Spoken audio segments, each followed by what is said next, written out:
بسم اللہ الرحمن الرحیم۔ السلام علیکم dear viewers, welcome to my YouTube channel MRG novels and stories. ہمارا ناول ہے فرعون صفت، قسط نمبر 6 آج ہم ریڈ کریں گے۔ تو آپ لوگوں سے ریکویسٹ ہے کائنڈلی چینل کو لائک کریں، سبسکرائب کریں اور کمنٹ کریں۔ تو چلیے سٹارٹ کرتے ہیں۔ میں نے تھانے سے اٹھنے سے پہلے 2 ہوشیار قسم کے سادہ پوش سپاہیوں کو فضلو کے گھر کی حفاظت کے لیے گاؤں روانہ کر دیا۔ دوسرے روز میں بڑے چودھری حکمداد کا بیان لینے کے نفیس گاؤں پہنچا۔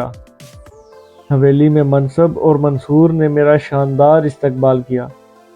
پھر مجھے چودھری حکمداد سے ملاقات کا شرف حاصل ہوا۔ وہ صورت ہی سے کسی فرعون سے کم نظر نہیں آتا تھا۔ رسمی الیک سلیک کے بعد میں نے اس کا بیان لینے کا ارادہ ظاہر کیا تو وہ پہلے ان احسانات کو گنوانے لگا جو اس نے اگو اور اس کے خاندان والوں پر کیے تھے، لیکن اگو نے نمک حرامی کا مظاہرہ کیا تھا۔ میں اس کی چھوٹی بچی تقریر سنتا رہا اور اسے اپنے پڑی پر لانے کے لیے اس کی ہاں میں ہاں میں بلاتا رہا۔ جب اس کا طویل بیان ختم ہوا تو میں نے کہا، چودھری صاحب، ایک بات میری سمجھ میں نہیں آئی۔ وہ کون سی ملک صاحب؟ اگو نے آخر آپ پر قاتلانہ حملہ کیوں کیا؟ وہ چلاکی سے بولا، آپ کو اس نے کیا بتایا ہے؟ چودھری صاحب، ہم تو ملزم سے ایک ایک بات اگلوانے کا ہنر جانتے ہیں، یہ تو آپ کو معلوم ہی ہوگا۔ ہاں ہاں، کیوں نہیں جناب، پولیس والوں کی دہشت ہی بہت ہوتی ہے۔ میں نے کہا، کیا چودھریوں سے بھی زیادہ؟ وہ چونکا، پھر مسکراتے ہوئے بولا، او نا جناب، قانون کی وردی کی بات ہی دوسری ہوتی ہے۔ خیر، میں نے اصل موضوع کی طرف آتے ہوئے کہا، آپ نے میرے سوال کا جواب نہیں دیا۔ وہ چند لمحے کچھ سوچتا رہا، پھر بولا، اصل بات یہ ہے ملک صاحب کہ تعلیم سب کو راس نہیں آتی۔ اگو چند جماعتیں پڑھ گیا ہے تو اس کا دماغ آسمانوں پر اڑنے لگا ہے۔ وہ ہمیں ظالم اور کاذب سمجھتا ہے۔ اس کے خیال میں ہم نے اس کے باپ سے مکان اور زمین ہتھیا لی ہے، حالانکہ ہم نے باقاعدہ یہ دونوں چیزیں خریدی ہیں اور فضلو کو رقم ادا کی ہے۔ بس اتنی سی بات پر وہ ہمارا دشمن بن بیٹھا اور چھرا لے کر مجھے قتل کرنے نکل کھڑا ہوا۔ میں نے پوچھا، وہ آپ کی حویلی میں کس طرح داخل ہوا؟ میرا مطلب ہے یہاں تو خاصے سخت حفاظتی انتظامات ہیں۔ مجھے پتہ چلا ہے کہ وہ عقبی باغ کے رستے حویلی میں کودا تھا۔ چودھری نے بتایا، بھلا ہو چودھری منصب کا، اس کی نظر اس شیطان پر پڑ گئی، ورنہ وہ موذی مجھے نقصان پہنچانے میں کامیاب ہو جاتا۔ چودھری صاحب، جب اگر آپ پر حملہ کرنے کی نیت سے حویلی میں داخل ہوا، اس وقت آپ حویلی کے کس حصے میں تھے؟ میں اس وقت بیٹھک کی طرف جا رہا تھا۔ اگو کو کہاں سے اور کس وقت پکڑا گیا؟ وہ عین میرے عقب میں پہنچ چکا تھا، چودھری حکمداد نے بتایا۔ اگر چند لمحوں کی تاخیر ہو جاتی تو وہ وار کر جاتا۔ اس کمبخت نے اپنی جان کی فکر بھی نہیں کی۔ میں نے پرسوچ انداز میں کہا، اس نے یہ بھی نہیں سوچا کہ اگر وہ آپ کو قتل کرنے میں کامیاب ہو جاتا تو اس کا حشر کیا ہوتا؟ اس کا حشر تو میں اب بھی بہت برا کروں گا ملک صاحب۔ وہ نفرت امیز لہجے میں بولا، آپ سے بھی یہی کہوں گا کہ اس کے خلاف ایسا جیل چلایا جائے۔ ایسے جذباتی دیوانوں کا کھلے عام پھرنا انسانوں کے لیے انتہائی خطرناک ثابت ہو سکتا ہے۔ ایسا مضبوط مقدمہ بنائیں کہ لمبی مدت کے لیے جیل چلا جائے۔ ایسے جذباتی دیوانوں کا کھلے عام پھرنا انسانوں کے لیے انتہائی خطرناک ثابت ہو سکتا ہے۔ یہ تو آپ بالکل ٹھیک کہہ رہے ہیں۔ میں نے اس کی ہاں میں ہاں ملاتے ہوئے کہا، اب میں اس علاقے میں تھانے دار بن کر آ گیا ہوں۔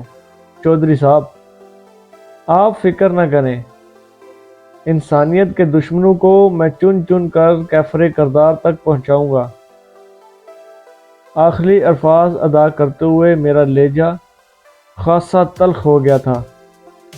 چودھری نے پوچھا، اگو نے زبان کھولی ہے یا ابھی تک منہ میں گھنگھڑیاں ڈالے بیٹھا ہے؟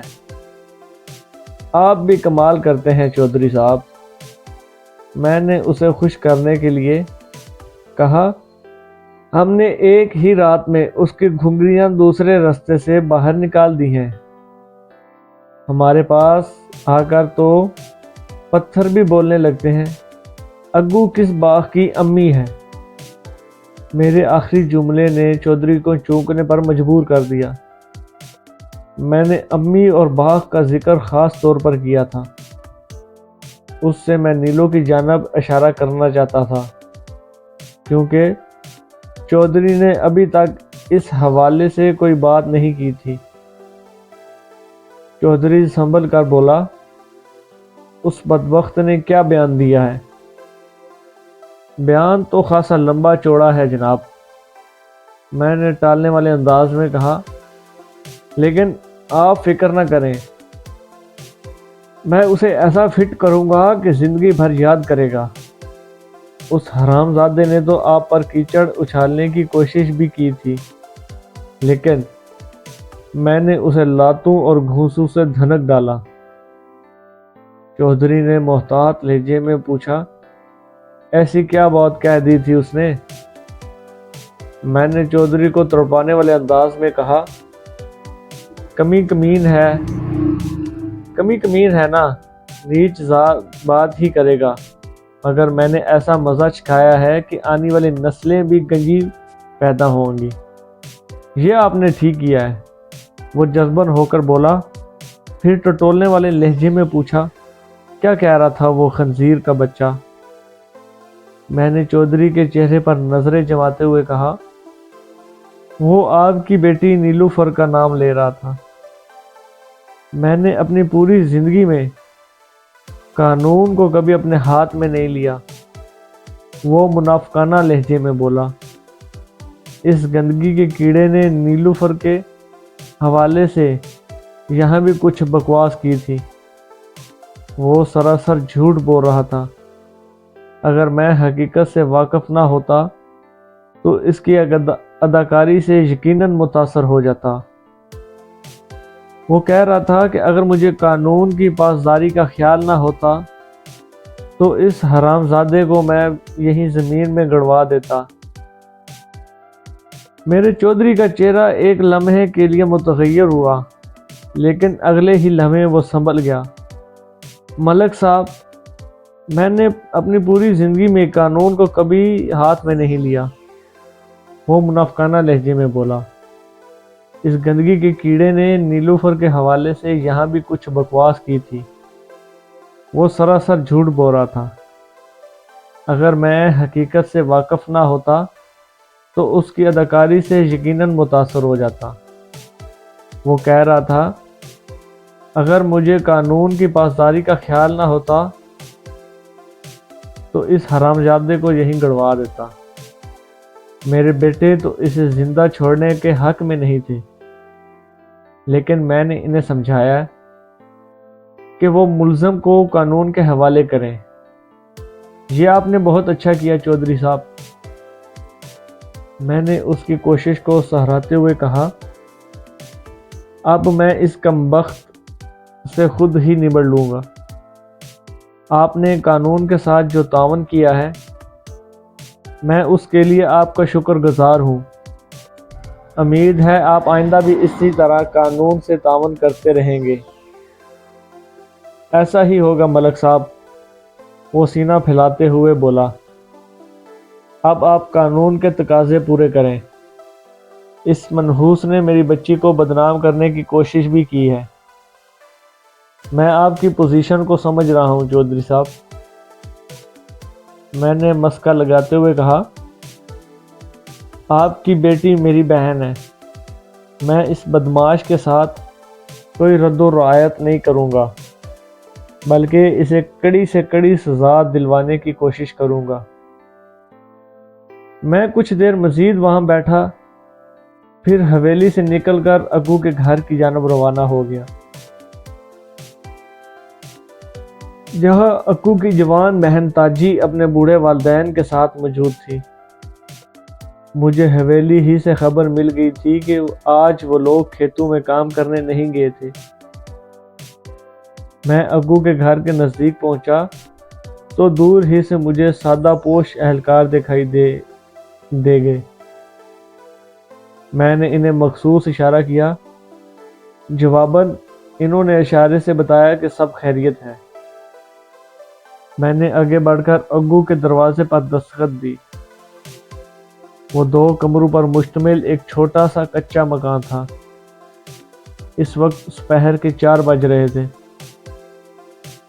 دوپہر گفتگو اور اس کی حویلی میں اتنی دیر قیام کا مقصد صرف یہ تھا کہ میں اس کا اعتماد حاصل کرنا چاہتا تھا کہ نہایت ہی پرتکلف کھانا میں نے چودھری حکمداد کی حویلی میں ہی کھایا تھا۔ چودھری سے کیونکہ آئندہ میں نے جو کچھ کرنے کا فیصلہ کیا تھا اس کے لیے ضروری تھا کہ چودھری حکمداد میری جانب سے مطمئن رہیں۔ مجھے اس بات سے خوشی ہوئی تھی کہ میں چودھری حکمداد جیسے گھاک شخص کو شیشے میں اتارنے میں کامیاب رہا تھا۔ میں نے حویلی سے اٹھتے ہوئے چودھری کو بتا دیا تھا کہ اب میں سیدھا فضلو کے گھر جاؤں گا،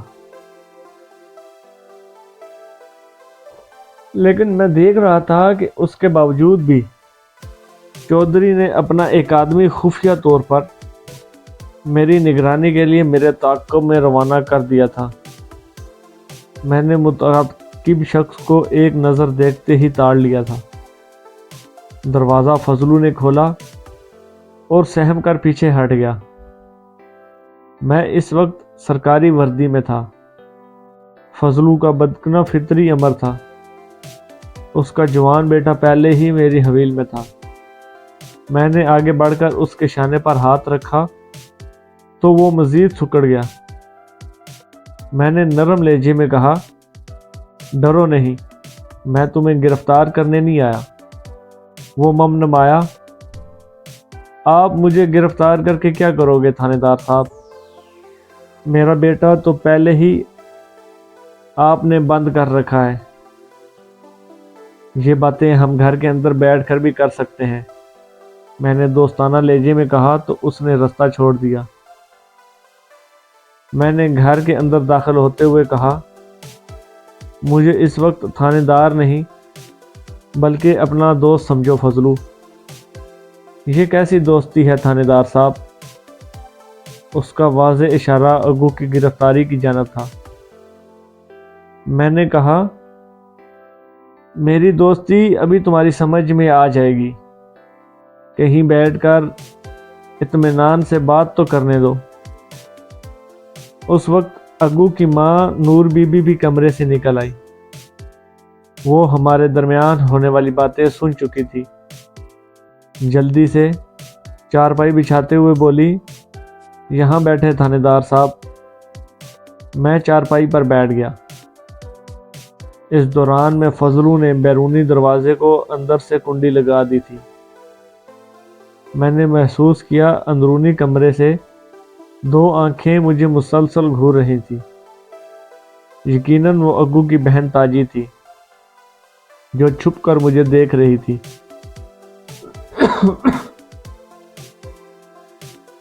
میں نے نور بی بی کو مخاطب کرتے ہوئے کہا، کمال ہے چاچی، کل سے آپ کا بیٹا تھانے میں بند ہے اور آپ نے کوئی خیر خبر ہی نہیں لی اس کی۔ میں نے تو 100 بار فضلو سے کہہ چکی ہوں لیکن یہ مانتا ہی نہیں، نور بی بی نے شکایتی لہجے میں کہا۔ تھانے دار صاحب، فضلو نے مایوسی سے سر ہلایا، اس نامراد کی وجہ سے ہم فائدہ تھانے نے بہت تکلیفیں اٹھائی ہیں۔ آپ اسے پھانسی چڑھا دیں، ہماری جان تو چھوٹے گی۔ اے فضلو، کیوں بدفالس منہ سے نکال رہے ہو؟ نور بی بی نے شوہر کو ٹوکا۔ میرا گبرو پتر کیوں پھانسی چڑھے؟ آخر اس کا قصور کیا ہے؟ چودھری نے سازش سے اسے پھانسا ہے۔ میں نے فضل دین اور فضلو کو مخاطب کرتے ہوئے کہا، چچا، میں اس علاقے کے تھانے میں بے گناہوں کو پھانسی چڑھانے نہیں آیا، بلکہ مظلوموں اور لاچاروں کو انصاف دلانے آیا ہوں۔ بوڑھے فضلو نے حیرت انگیز نظر سے مجھے دیکھا۔ انصاف؟ یہ کس پرندے کا نام ہے تھانے دار صاحب؟ اس گاؤں میں وہی ہوتا ہے جو چودھری حکمدار چاہتا ہے یا جو اس کے بیٹے چاہتے ہیں، جیسے انہوں نے چاہا اور آپ نے اگو کو تھانے میں بند کر دیا۔ یہ انصاف کیا ہے؟ آپ نے ہمارے ساتھ حوصلہ کرو چاچا، میں نے اس کے زخموں پر مرہم رکھتے ہوئے کہا، تمہارے ساتھ کوئی ناانصافی نہیں ہوگی۔ تمہاری اطلاع کے لیے اتنا بتا دوں کہ گزشتہ رات تمہارا بیٹا بڑی سکون کی نیند سویا۔ میں اس کی زبانی تمام کہانی سن چکا ہوں، اسی لیے یہاں آیا ہوں۔ نور بی بی جلدی سے بولی، تھانے دار پتر، کیا آپ کو اگو کی بے گناہی کا یقین آ گیا ہے؟ یقین آ گیا ہے تو آپ لوگوں کے ساتھ دوستانہ انداز میں بات کر رہا ہوں نا۔ اسی وقت تاجی کمرے سے باہر آئی اور بے اختیار بولی، تھانے دار صاحب، میرا بھائی چھوٹ جائے گا نا؟ وہ 16-17 سال کی ایک حسین و جمیل لڑکی تھی۔ اس کے چہرے سے معصومیت اور بچپنا جھلکتا تھا۔ میں نے امید بھرے لہجے میں کہا، تاجی، تمہارے ویر کا بال بھی بانکا نہیں ہوگا۔ کیا آپ سچ کہہ رہی ہیں؟ وہ خوشی سے کھل اٹھی۔ جی ویورز، کیسی لگی آپ کو یہ آج کیا ایپیسوڈ نمبر 5؟ تو کائنڈلی چینل کو لائک کریں، سبسکرائب کرنا مت بھولیے گا۔